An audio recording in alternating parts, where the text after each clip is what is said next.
Hey yo, what is up guys? Nigel is back. Another day, another vlog. And today is Valentine's Day. So, kahit nandito tayo sa ibang bansa, si Mrs. nasa Pilipinas, syempre ipapaabot pa din natin ang ating pagmamahal sa kanya. Milya-milyang layo man ang agwat, di ba? Malayo man, malapit din. So, may handa tayong konting pakulo. Papasayahin at paikiligin lang natin siya ng konting-konti lang yan. Pero, actually, hindi ko siya matatawag na surprise eh. Hindi siya surprise kasi sinabi ko na sa kanya ahead.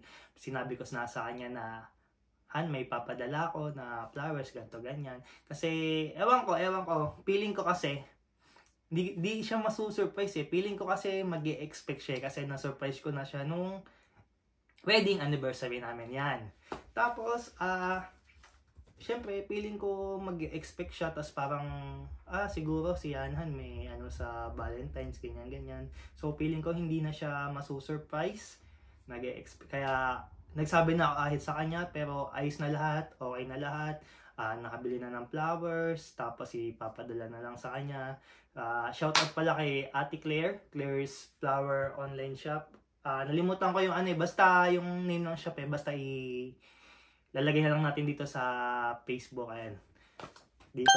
Ito yung Facebook page niya. Sa kanya lang ako umu-order palagi. And smooth transaction palagi sa bandang Dangwa yan. So, mabalik tayo. And happy Valentine's Day sa inyong lahat dyan. And kahit mga single, happy Valentine's Day pa din. Di lang naman tungkol sa pagmamahala na intimate relation yung tungkol, di ba? Valentine's Day, para naman yan sa lahat. So, siguro papahinga na ako kasi tatawagan ko na lang si Mrs. bukas.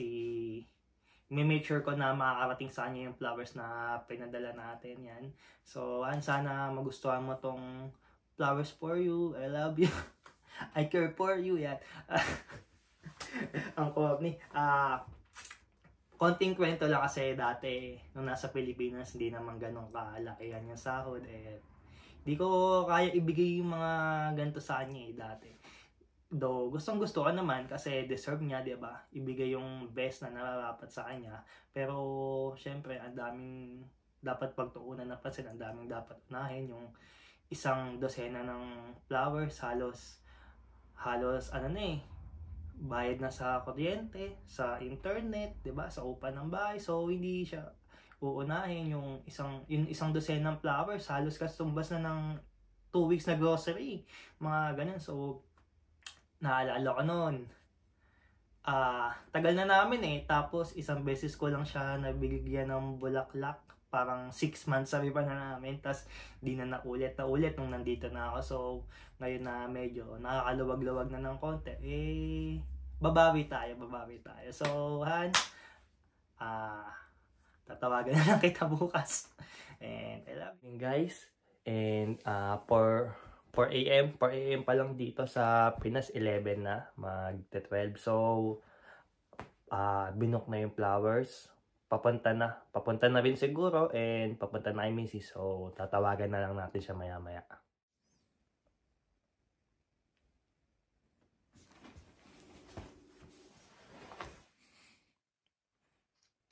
Hello.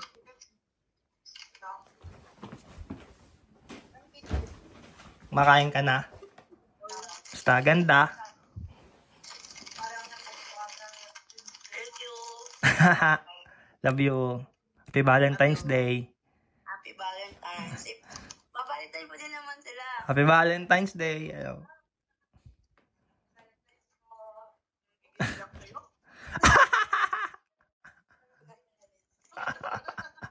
Haba po ng hair ni Uy. Syempre.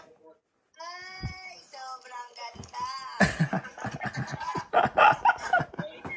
Umabot yung buko sa Norway. Sobrang ganda naman. Thank you. Magko-commute ka lang? Ako.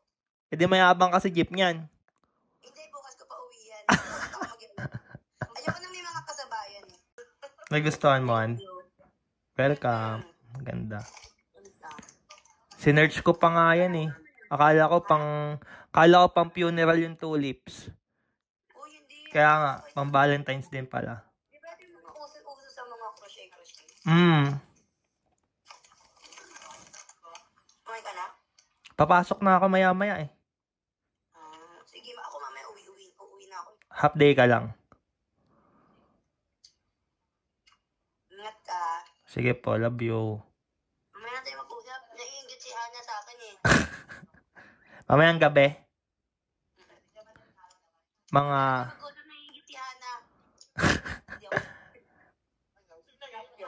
Si Aya na lang. Mamaya natin mag-usap naiingit na si Aya. Bakit single ba siya? Oh, hindi. Kakasend na po ako. 11 years na yan. 11 years na ba? Grabe naman yung 11. Ano ba? Ayan na. Wala nang kausap si Hana. Mamaya natin mag-uusap na ingit na si Hana.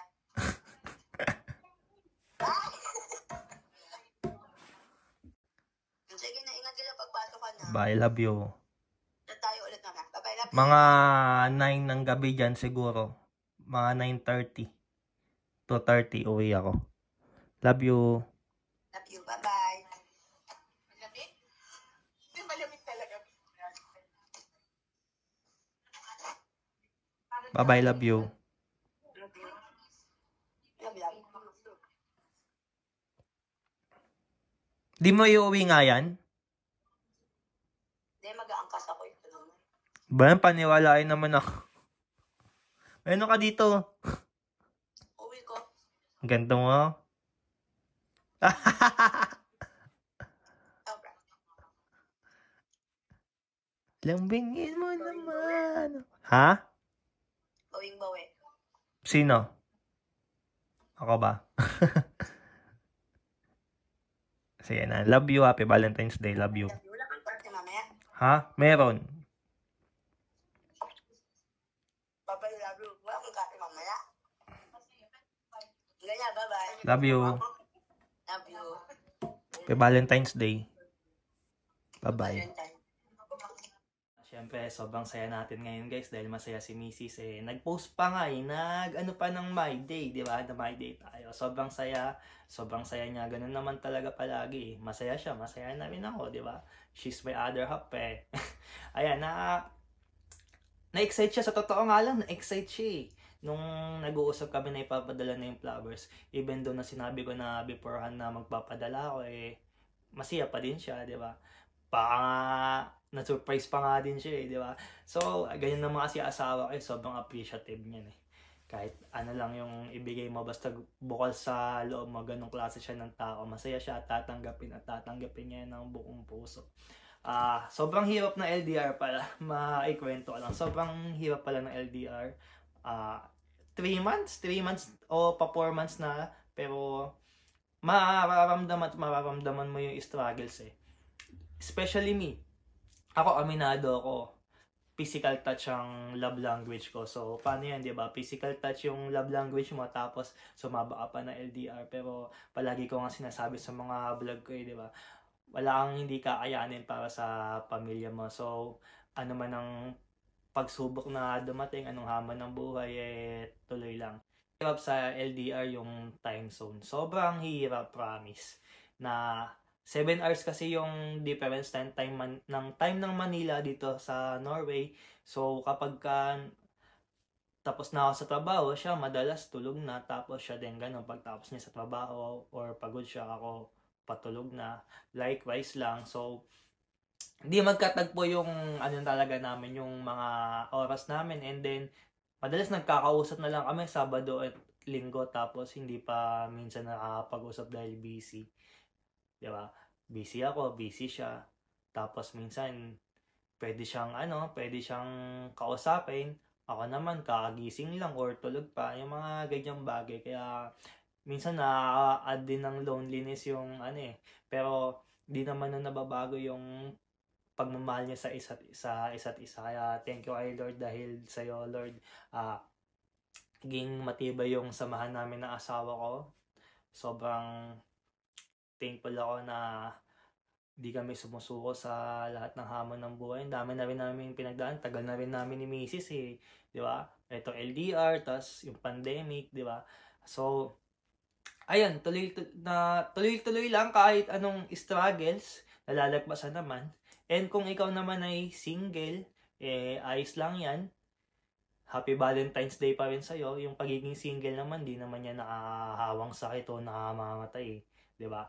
Dati nga di lang third wheel, fifth wheel, seventh wheel, ninth wheel, parang 11th wheel pa nga ata ako dati na sa mall. Ito talaga, totoo. Sa mall, kakain, magsisine, gagala. Tapos parang ako lang ata yung walang jowa. Doon sila couple-couple. O tapos ngayon, ako naman yung unang kinasal. Tama, ako yung unang kinasal sa aming magtatropa. Kaya, kung ikaw ay single, darating din yung para sa'yo. Sabi nga nila, di ba?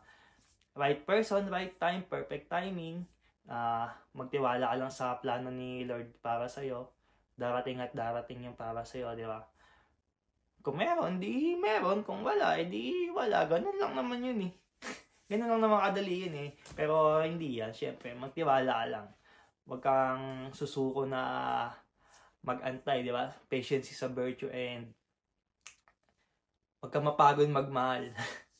At kung ikaw naman babae na medyo bokya ngayon, may asawa, may jowa, pero walang regalo na tanggap sa Valentine's, okay lang yan. Mga lalaki, iba-iba naman yan Iba-iba naman kami ng love language Actually, ganun nga din ako dati. Di ako nagbibigay kay misis. Tama na yung bati-bati lang. Kakain lang sa mumarahin. Kasi yun lang yung kaya ko nun, di ba? So, yung mga lalaki naman, madidiskarte yan Antayin mo lang. Talagang gagawa naman yan ng paraan para, di ba, sabay kayong umangat. Kaya, antayin mo lang. Kaya, saka yung mga lalaki, di ba nga sabi ko, iba-iba ng love language. So, hindi lang naman sila pinapakita yung pagmamahal nila sa pamamagitan ng pagbibigay ng regalo. Yung iba, paglalaan ng oras, ba? Words of appreciation, ganito ganyan. Kaya, wag kang mainggit sa mga nakikita mo sa social media. Okay lang yan. Bawi na lang sa ibang bagay. I'm sure naman yung mga lalaki ganun Pag may pagkukulang, babawi sa ibang bagay, di ba?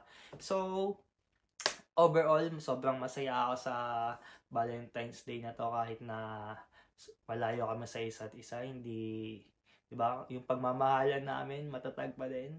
Kaya, thankful ulit ako. Thank you talaga kay Lord. So, and I guess dito ko na lang tatapusin yung video kung napasaya man kita ngayon sa video ko. Sana, baka naman ma-like and subscribe mo naman ako, di ba? So, dito ko na lang tatapusin ang video. Maraming salamat sa inyo sa panonood. Maraming salamat talaga sa lahat. Dito ko na lang tatapusin video. Paalam!